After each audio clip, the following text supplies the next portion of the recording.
I'm Joyce Barnathan, President of the International Center for Journalists, and welcome to our Global Health Crisis Reporting Forum. A few housekeeping matters. If you're on Facebook, search for the ICFJ Global Health Crisis Reporting Group. If you are not on Facebook, please go to www.icfj.org's COVID-19 resource page, where you can sign up for newsletters and register for our upcoming webinars. It is my pleasure today to speak with Dr. Lynda Stuart, who directs the Gates Foundation's vaccine research. And according to her very impressive official biography, Dr. Stuart leads the team that aims to source novel approaches and accelerate the discovery, development, and translation of new passive and active immunization strategies for foundation priority diseases. And she has been at the foundation since 2016. We all know the important work the Gates Foundation is doing to combat HIV, TB, malaria, and other diseases. And over the weekend, Bill Gates announced that the coronavirus also has the Foundation's full attention. And that means a lot. The Gates Foundation is the world's largest charity with a $40 billion endowment. So it's really hard to get a better person than Dr. Stuart to help us understand what we need to know about a potential novel coronavirus vaccine.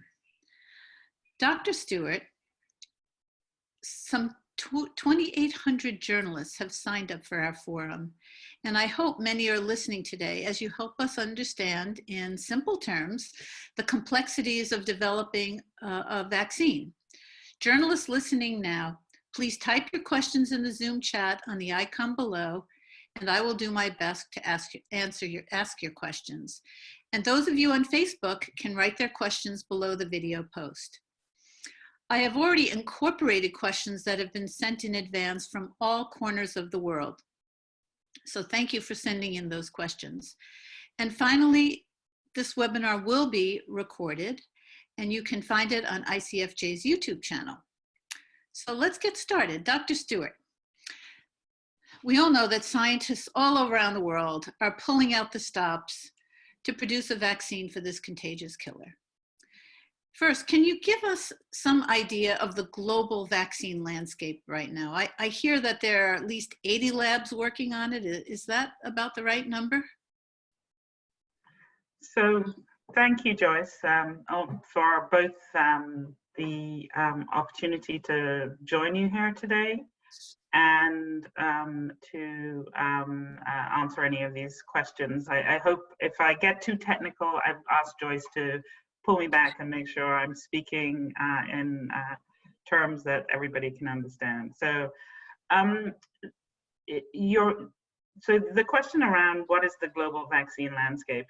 For me, this is an amazing situation we're in that a number of people have jumped into the fray to get involved in trying to solve this problem. And I think it's a testament to humanity, how quickly and how global the response has actually been.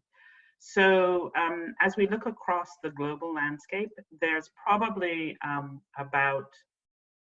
there are probably about 80 or so, or between 80 and 100 labs that are beginning to work on this. I think the number of programs that are more advanced, where they're actually beginning to test specific vaccines in model systems and trying to then move them into people, is probably fewer than that. That number is probably closer to 30, but we anticipate that number will continue to rise as we progress through. And from a perspective of what that looks like around the globe, we have the earliest vaccine, an American company called Moderna, that has already started their first study to look at how safe it is. And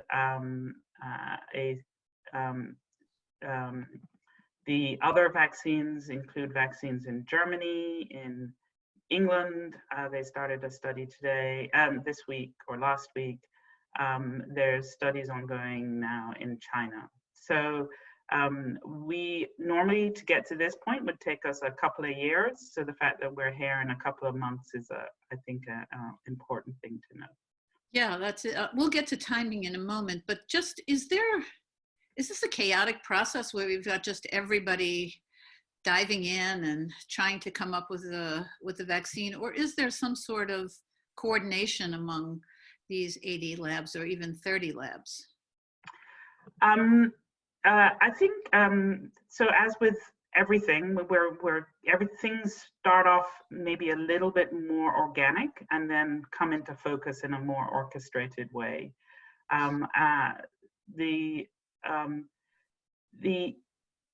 Fortunately for all of us, there is an organization called CEPI, the Coalition for Epidemic and Pandemic Preparedness and Innovation, and that organization was stood up after the Ebola crisis, actually, to focus on trying to orchestrate these types of responses.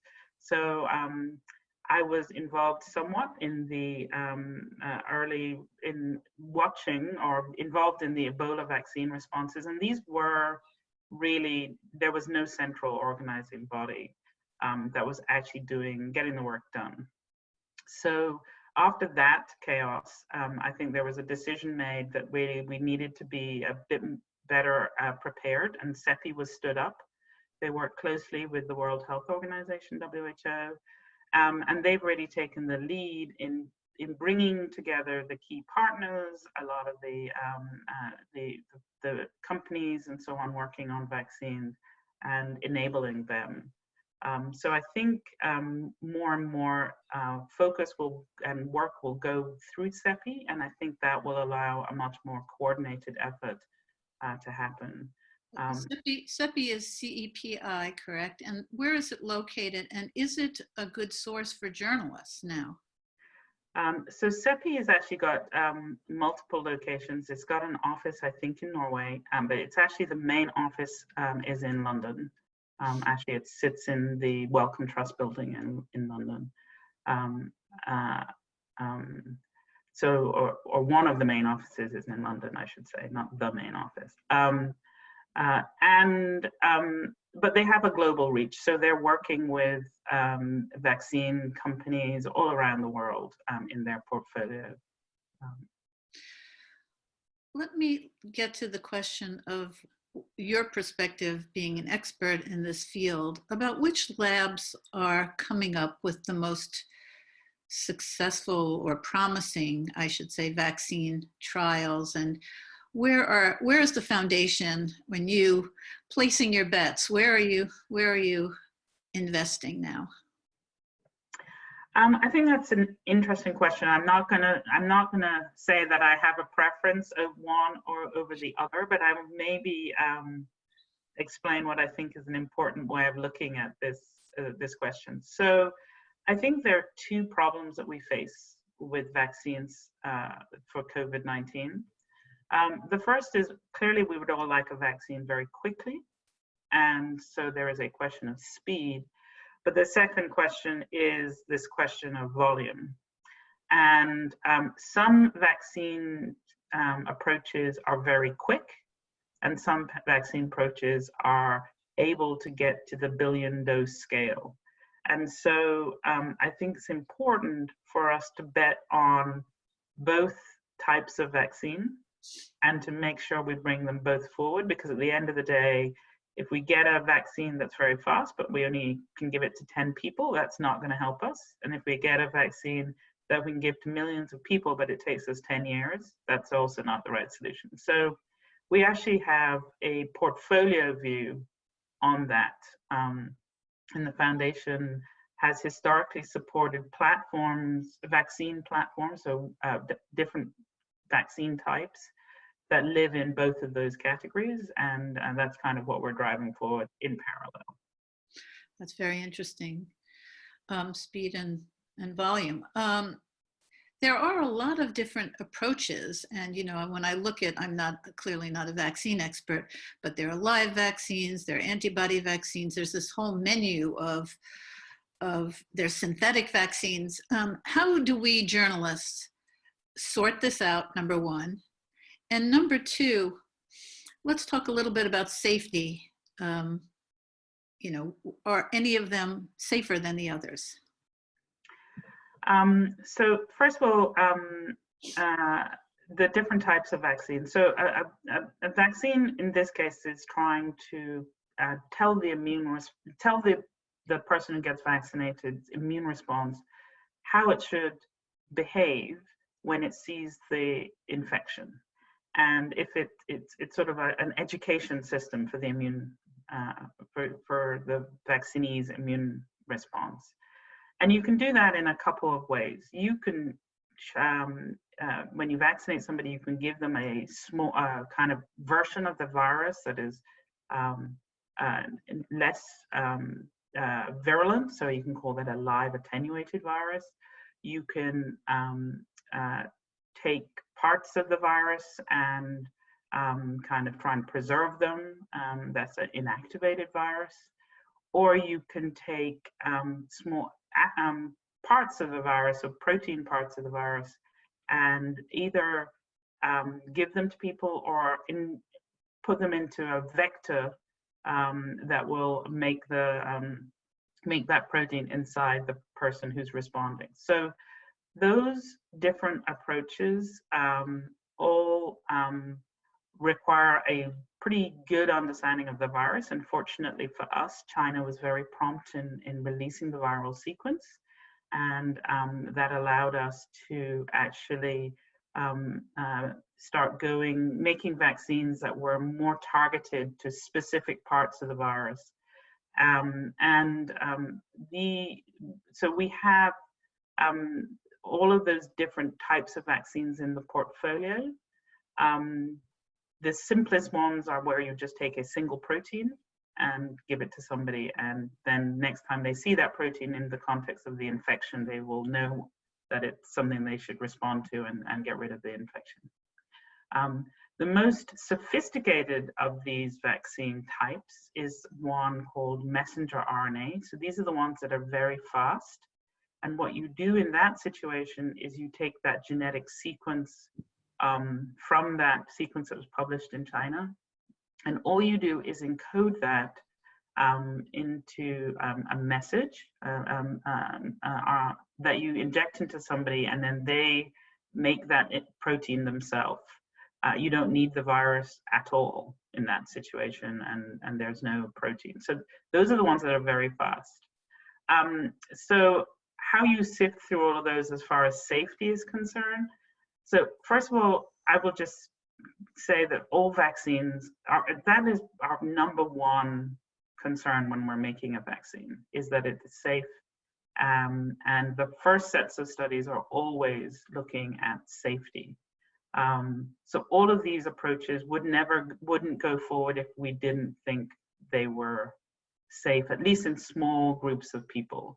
You never know what's going to happen when you give it to thousands of millions of people, but in small groups of people, that's the first thing we look for, is safety. So all of these approaches that are currently going into the clinic have been looked at before, and there's precedent, and we know they're safe. For other viruses, we clearly don't know whether they're safe for a coronavirus vaccine specifically, and that's something that everybody is looking to assess very early, and things will not progress if they are not deemed safe. Of these different varieties, do you have a preference? Or what do you think is most promising? Do I have a preference? So I think historically, when back in the day of Jenner and smallpox, and we didn't really understand very much about what we were doing when we made vaccines. And so a lot of the early vaccines are either live attenuated versions or heat inactivated or whole killed versions of the virus, without really understanding what's the specific part of the virus that you want to respond to. We are now much more knowledgeable, And so I generally favor these more targeted approaches where we go in with a laser focus on trying to block the most important proteins or most important aspects of the virus. But there are a number of ways of doing that. So I'm not going to choose one over the other, but these more focused approaches I do prefer. And the more focused labs are located in which countries? Those approaches are, we have labs in America, the US, in Europe, and in China. So I mean, I think there really is a global effort, and everybody is working in most people are working now, I think, on these more focused approaches, either using subunit vaccines, which are just proteins, or messenger RNA, or DNA.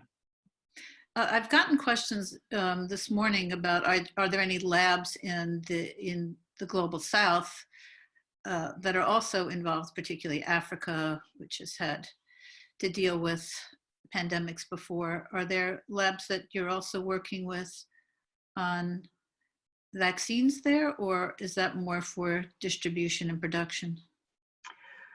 So with any vaccine, you always want to test it in your target populations, because some of the responses that you might get that are unsafe, or you may find they may simply not work in your target population. So all vaccines really are tested in target geographies. So whilst most of these vaccines are being, at least the first wave, are being developed in as I said, in America, Europe, and China, they are very quickly, we will test them in the global South, in Africa. There's also a number of Indian vaccine manufacturers who are also at play. And it's important to note that these developing country vaccine manufacturers make billions of doses of vaccine and supply. So for instance, the Serum Institute of India is the largest vaccine manufacturer on the planet. And so I'm confident that they will play a big role in the response to this effort. I had another question this morning about whether these are shots or these are taken orally. Is there any difference in your view for, will most of these be injections, or is there any advantage one way or another? Realistically, I think most of these will be injections. The oral vaccine that we all know about, the oral polio vaccine, which is the sugar cube, and there's actually an oral rotavirus vaccine as well. Those are actually not, they don't perform uniformly across all geographies. There's often some issues in different countries. And it's actually not a given that for a respiratory pathogen, so here we have a pathogen that is entering through the lung, that a oral vaccine would work. Oral vaccines tend to work for things that go in through your mouth, which is the fecal-oral pathogens such as polio. So I think this will likely be an injected vaccine. All right, now we're going to get to the big question, which is how long will it take to get a vaccine? We've heard, 12 to 18 months is very ambitious. We've heard that, yesterday there was something about some Oxford lab that thinks they might have it in September.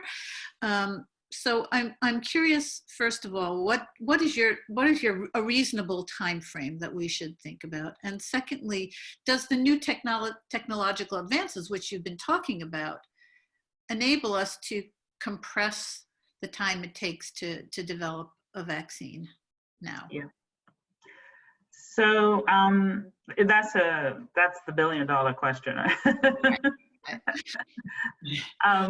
So how long will it take? So I think the first thing I will say is, let me bring you back to that statement I said of there's both speed and volume.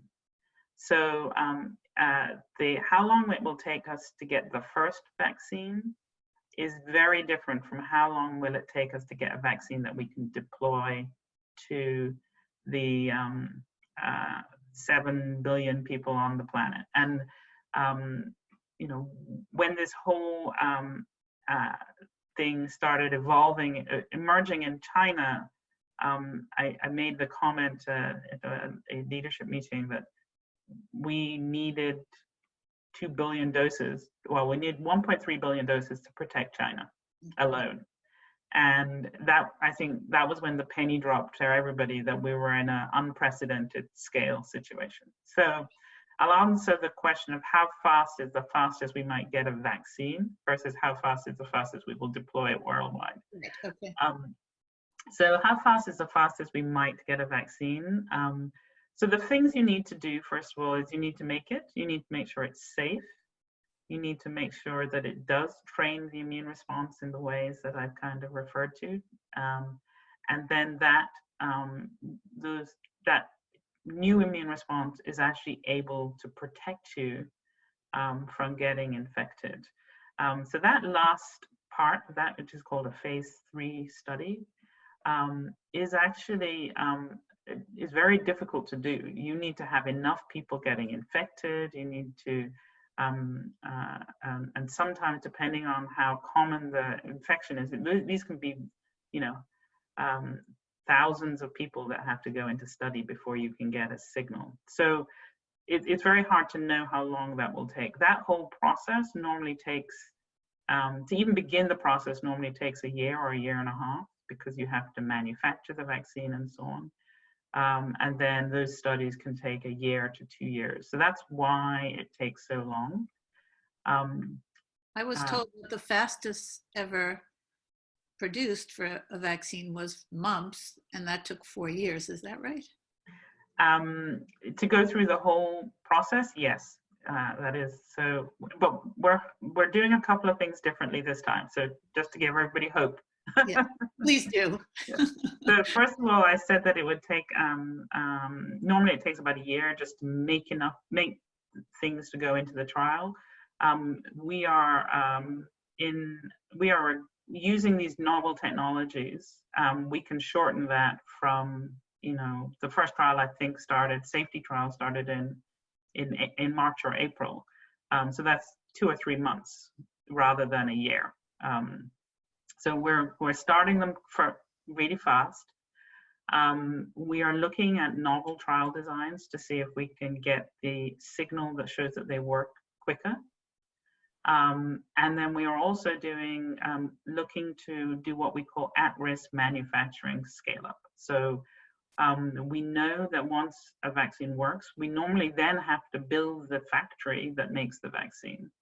And so what we are doing is we're really trying to identify the ones that we think have promise and start building the manufacturing capacity early, so that if they work, we're not waiting a long period of time before the vaccine is actually deliverable in the millions of doses, which I said was the second part of the problem.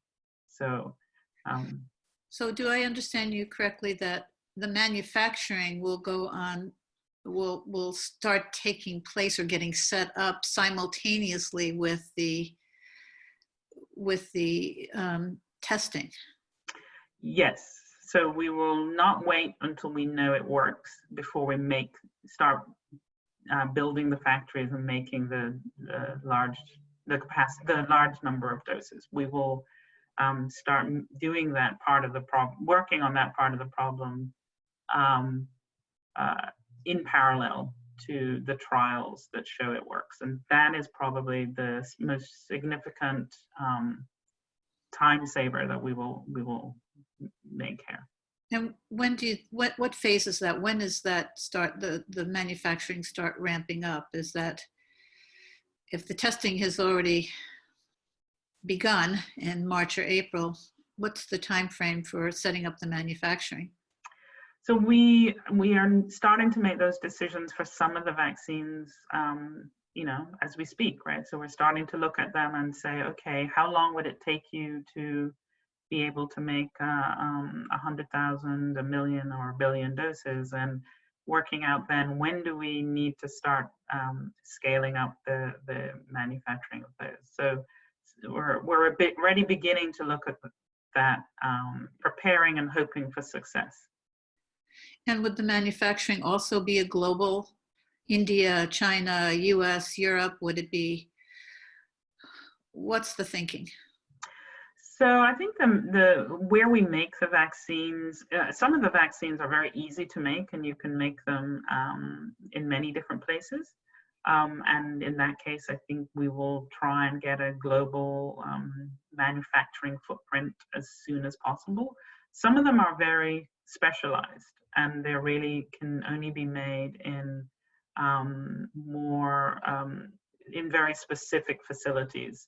And those are the ones that are harder to scale up because you can't make them in lots of different places. So I think it'll be a mixed effort really from places around the world. Do you see the solution being many different types of, many different vaccines, or will there be a vaccine? I personally think there will be many vaccines, and the reason for that is that I'm not sure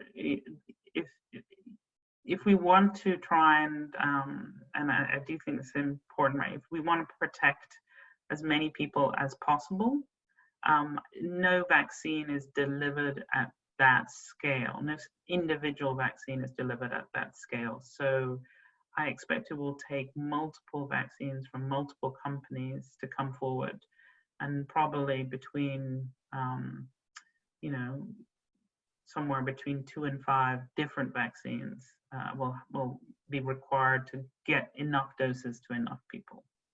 So to get back to the billion-dollar question, time frame now, what is your best guess? I think so. I think we will get to. I think being optimistic, I think we will probably have a vaccine in 18 months from start. So probably sometime mid next year. So 14 months from now. That would be a very optimistic view. And in the ideal world, that vaccine would go first to the people who need it most. So that would go out to the healthcare workers and the elderly and the people who are most vulnerable. And then the additional vaccines would roll in afterwards and would give us the volumes we need to protect the community, and in so doing,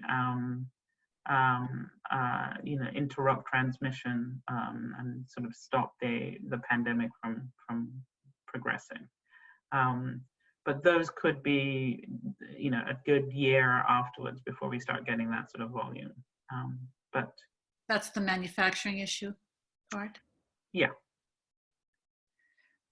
So it could be quite some time for many people.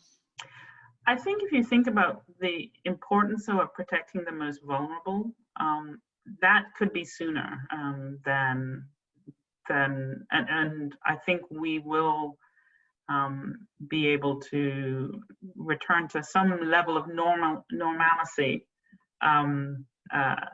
sooner than that. But I think if you really can't ensure your healthcare workers are able to do their jobs, and that the elderly who do have this excess mortality here, and people in fragile with other coexisting medical conditions, I think that will make it harder to.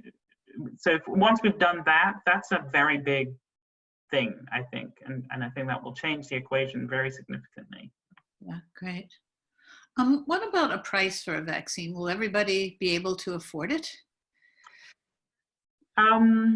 So vaccine pricing is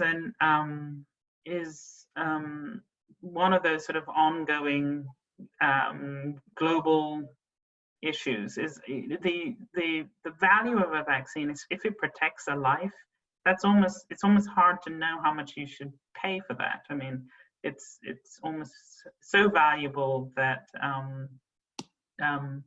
but the price is often can be prohibitive, particularly in developing countries, especially when you're trying to do mass vaccination. So the other thing we look at with these approaches is which ones are how cheap are they? Can they be deployed in countries that are, don't have the resources, or can they be procured by organizations such as Gavi, which is the Global Alliance for Vaccine Introduction.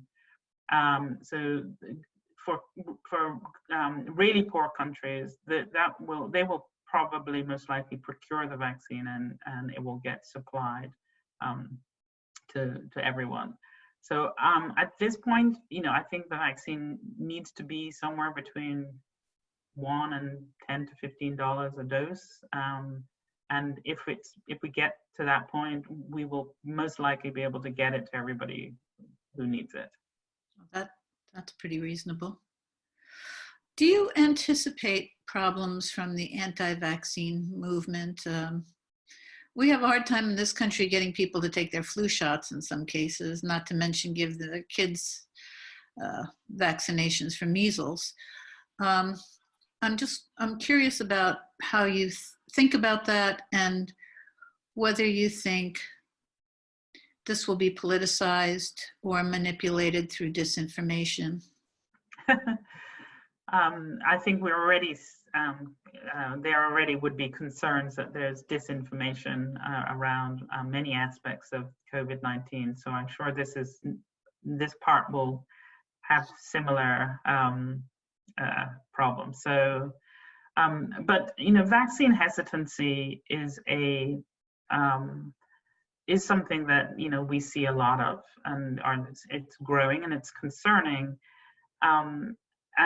But it's often I'm again optimistic about this, because often people don't understand quite what a vaccine is protecting you from.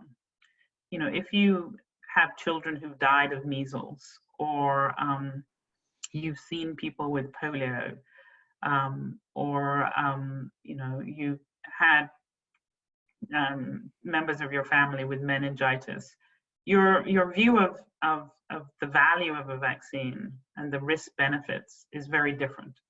And I think we are entered into a world where most diseases are manageable to some degree through public health interventions or vaccination.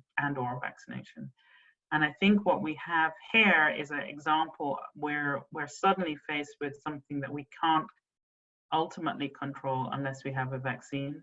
And I'm optimistic that those with vaccine hesitancy will understand more about the value of having a vaccine. Now they see the impact of not having one. So I'm going to be optimistic about it, but I'm not. I think it will be a problem, and we will try and address that through education as much as we can. I'm going to say we're going to need an education campaign around it, but I do think you're right. Many people understand the price that we've paid already, and we're still paying for not being protected against this virus.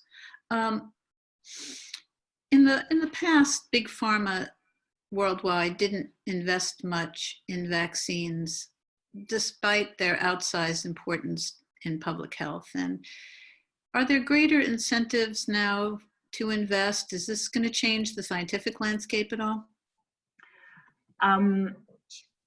So first of all, I actually think big pharma has invested quite significantly in vaccines.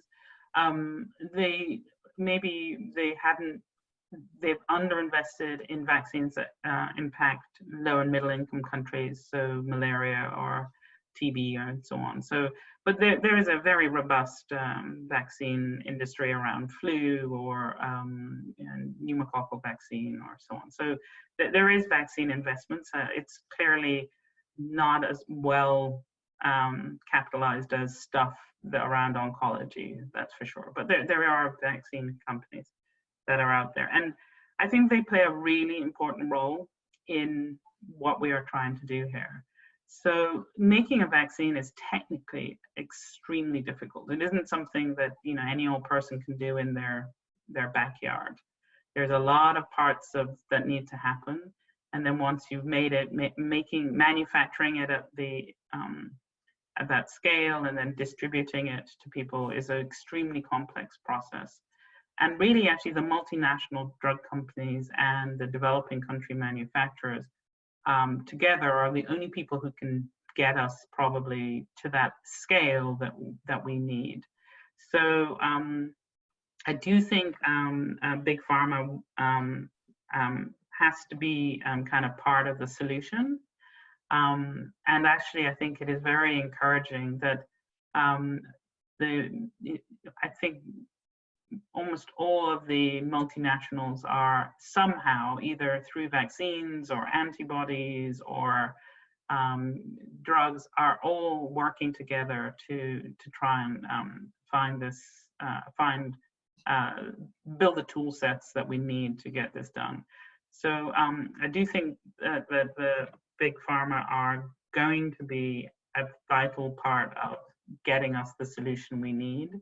And I very much welcome their sort of leaning in and getting involved in the problem. In your view, is a vaccine the only way we actually get out of this pandemic?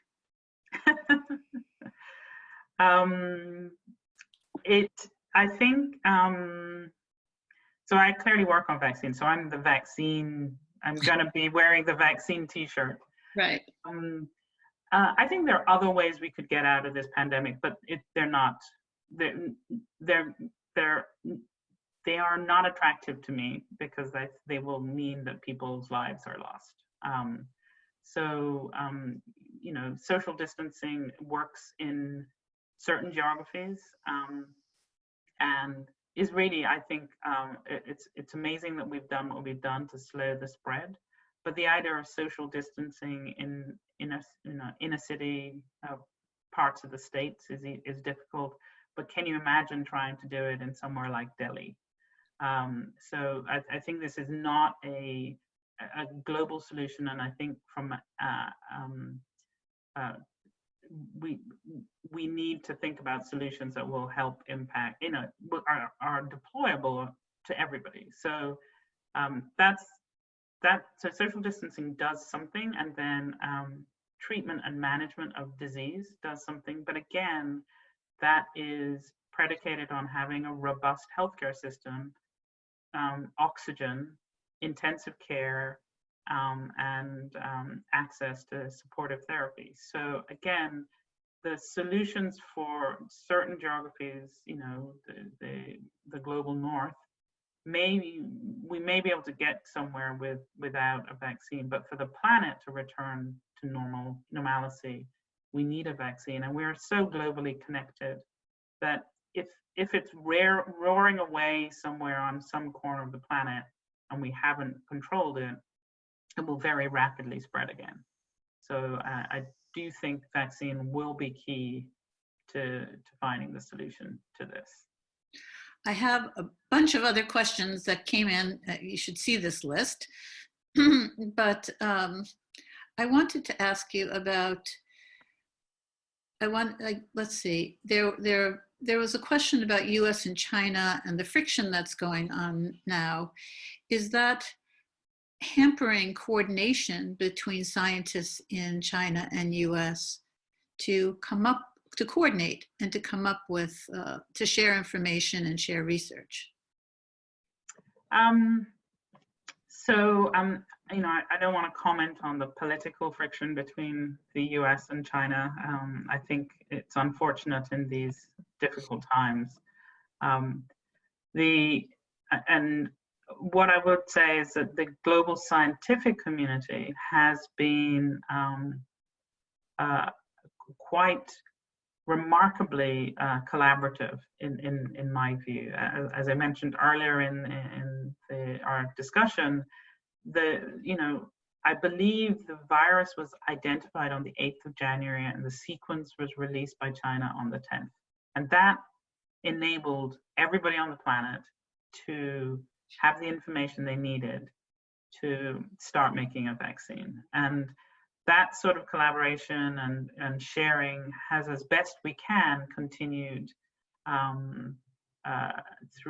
throughout all of this other political noise. And I think, you know, it's a real testament to scientists that they've really, I think, been the champions of the day here, right? They've kind of stood above the other kind of friction and that's been going on.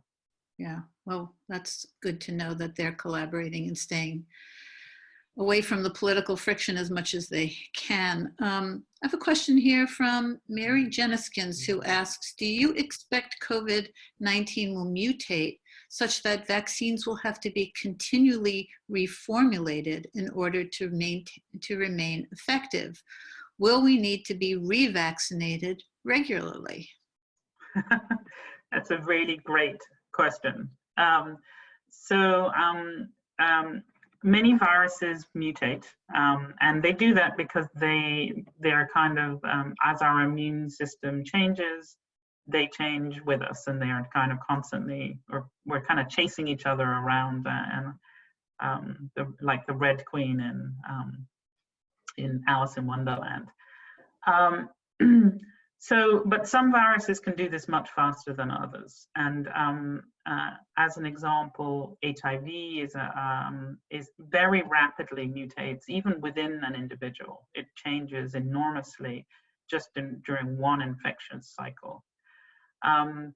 Flu changes in a slightly different way. So influenza, it changes sort of season by season, and that's why we have flu vaccines that change from time to time. Coronaviruses are not highly mutable, but they do mutate. And in fact, there was a mutation in an important binding part of this molecule of the virus that allowed it to go from only infecting probably pangolins, which are those strange little creatures that are now in the news a lot. It went from being able to infect pangolins to being able to now infect humans. So there is mutation that happens. I don't think it's going to happen really quickly, but we should be prepared for the fact that we are going to need to have a pan-coronavirus vaccine. And you know, I think the importance of that is actually we already know that, because SARS 1, which was the one that was around at the beginning of the around 2000s, and then MERS are both coronaviruses. And so we know these viruses are able to cause problems.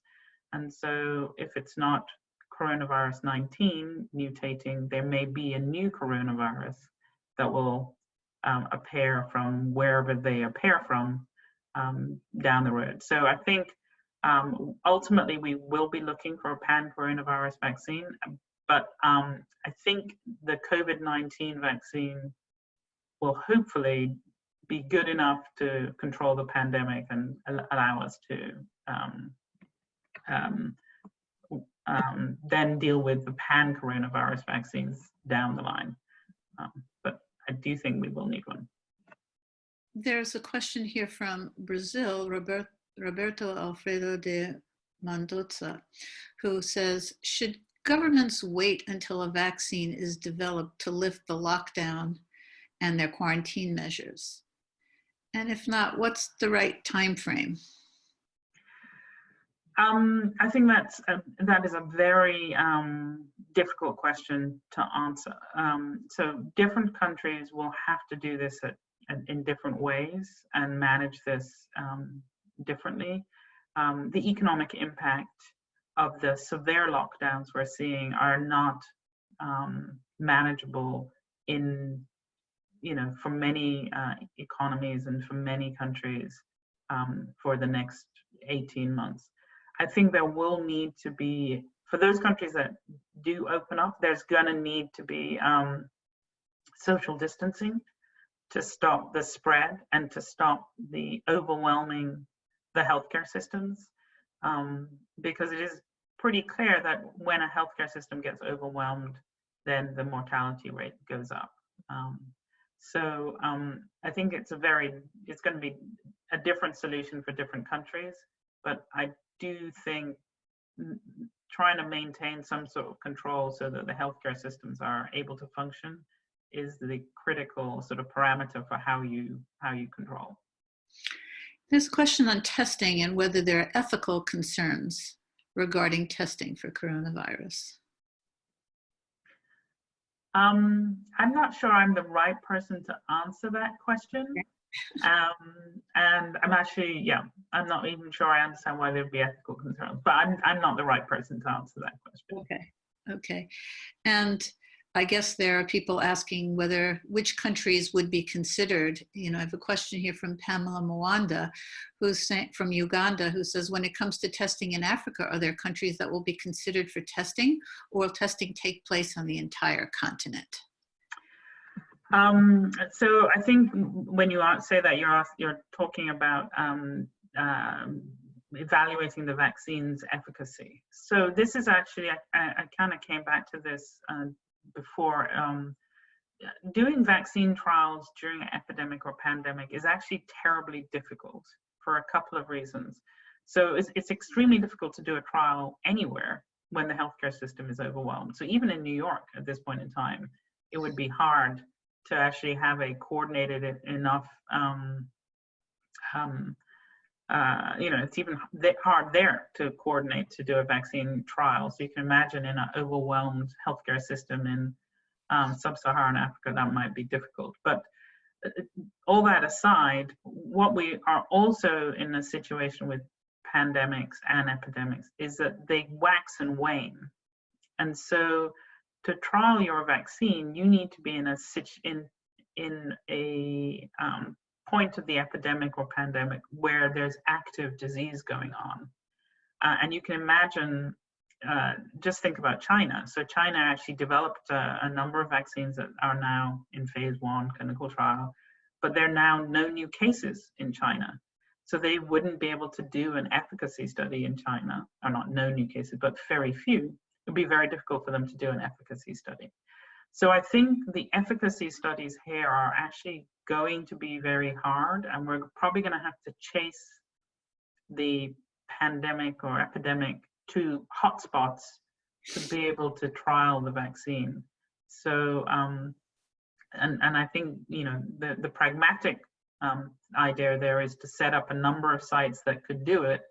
And then when you have a vaccine ready and there is a hotspot, you would take that vaccine to wherever that hotspot is and try to see if it worked. But this is actually a very complex problem that we faced in Ebola, and it took years to get the Ebola vaccines tested because there were hotspots.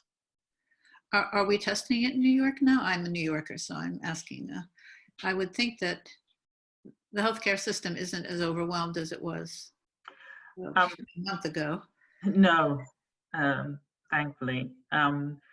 So we are doing drug trials. There are ongoing drug trials in New York. I know that.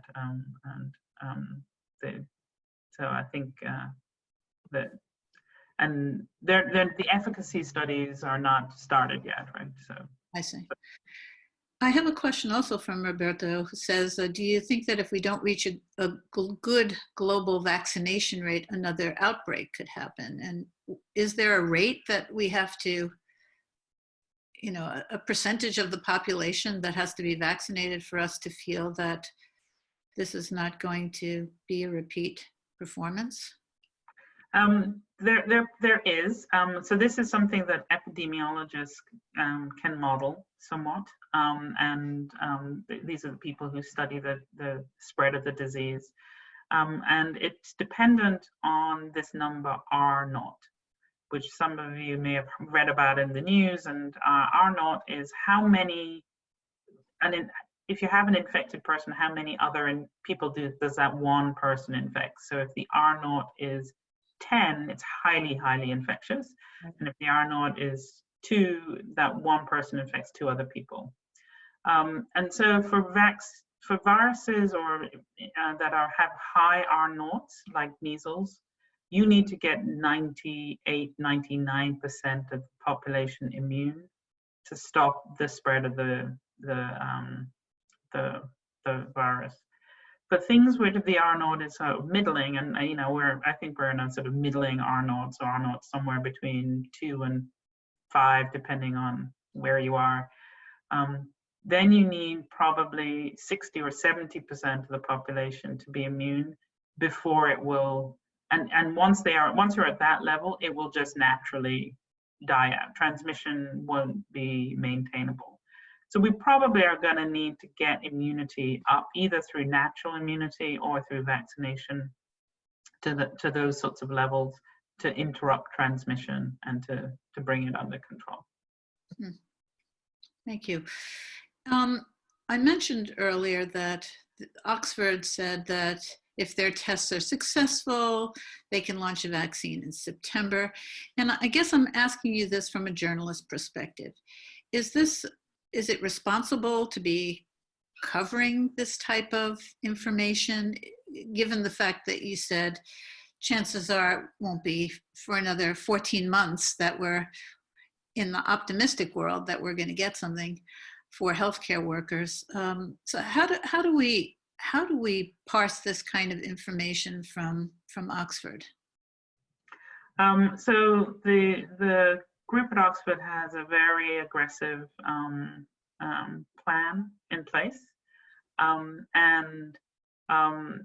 as I mentioned, there's this difference between having a efficacy signal. So they have a plan to get to that efficacy signal, partly because England is still in a hotspot.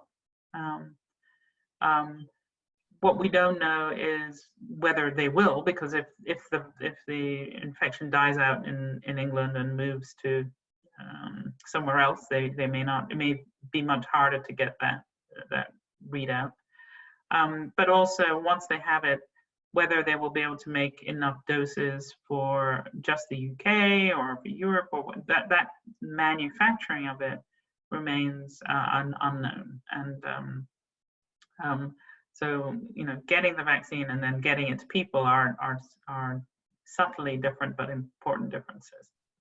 So how do we judge, I guess we have to ask the questions. Are you just talking about an efficacy signal? Which are you talking about?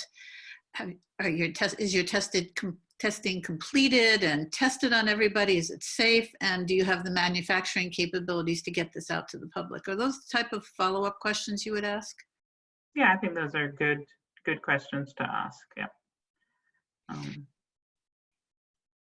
Do you have advice for those questions, so I can't. I'm not asking you to answer them because that's Oxford to answer, but the journalists should know how to, should have their radar up on things like this, just to make sure that they don't inflate expectations unnecessarily, because everybody's hoping. Obviously, everybody wants a vaccine yesterday. Yeah. So let me ask you about advice. Do you have advice for journalists covering vaccines? Is there something that you would recommend they read, study, ask? I think, we talked a little bit about disinformation and vaccine hesitancy. And I think journalists are the key to knowledge and knowledge dissemination. And so I feel that there's a responsibility, I hope, to be sure of the data and to be sure of the information that's being shared is true. I think the question you just asked about overinflating and sensationalizing things is something that we should be very sort of mindful of here. I don't think anybody wants to add to the problem. This is such a bad situation that we really don't need any, the disinformation actually derailing things further. and particularly around vaccine hesitancy, where it's very clearly a bit of a topic that can get people quite inflamed. So I think my ask of journalists is to be very sure on your facts, and to just talk about the facts. There's nothing. That's all we have, right, to work on. And Right. as a scientist, we're all about the facts and the data. So. Right. And that's why this talk with you is so utterly important, because there are some parts of the world where it's even hard to get the facts. So talking to somebody like you is incredibly valuable, and I'm very grateful to you for that. I want to ask one final question that came up about natural immunity or herd immunity. I know you're the vaccine person, so but we're also looking at what Sweden is doing, and which is quite different than what other countries are doing in terms of social distancing. So I just wanted to get your thinking about this. So natural immunity is the idea that once you've been infected, you're not, you're immune and you can't get reinfected. So the first thing so that's the premise of natural immunity. So the first thing I would say is we do not yet know whether that is indeed true. There are loads of infections out there where you can get it again. Maybe you won't get it as severely again, but you can get it again. So we do not yet know what natural immunity is. Is it sterilizing? So counting on... When would we know that? When will we know that? Yes. We will have to be in a situation where people who we know were infected get reinfected. So but we do not know. So that's the first thing. We need the data, coming back to the data. And then the idea of herd immunity is that you either through natural immunity or through vaccine-induced immunity get people to high enough levels that you can interrupt this transmission cycle. If you're doing it through infection, so people getting infected and then relying on that, there's a cost to pay. The mortality rate is not insignificant. Many people will die if you seek to get to herd immunity through people getting infected.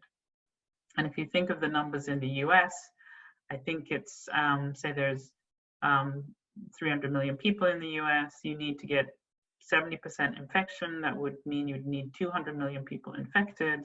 And then there's a mortality rate of somewhere between about 1%. You can do those numbers, and that is a very large number of people who would die on your path to herd immunity through natural infection. So personally, in my opinion, the best way to get to herd immunity is for us to get a vaccine to get us there. So that's what I'm working on. Well, thank God you are. Again, Dr. Stuart, I want to thank you so much for sharing your insights at this important time. I hope you can come back again, maybe in a few months when we're more into the process and we're seeing some clear results, and do this one more time for a journalist. It would be great. We at ICFJ are doing our best to link reporters around the globe with leading experts like you, to ensure that the public gets reliable information that could be a matter of life or death. And I appreciate what you said about the important role that journalists play in this, as the purveyors of this important information to the public. So a big thank you to you. And I would like to remind the journalists who are listening to fill out the survey we send you after the webinar. Your feedback is incredibly important to us. So once again, thank you so much, Dr. Stuart. It really was a pleasure. Thank you, Joyce. And I just want to thank all of the journalists, as the purveyors of truth. It's important that if I can help in any way, happy to do so. So thank you. Oh, thank you so much.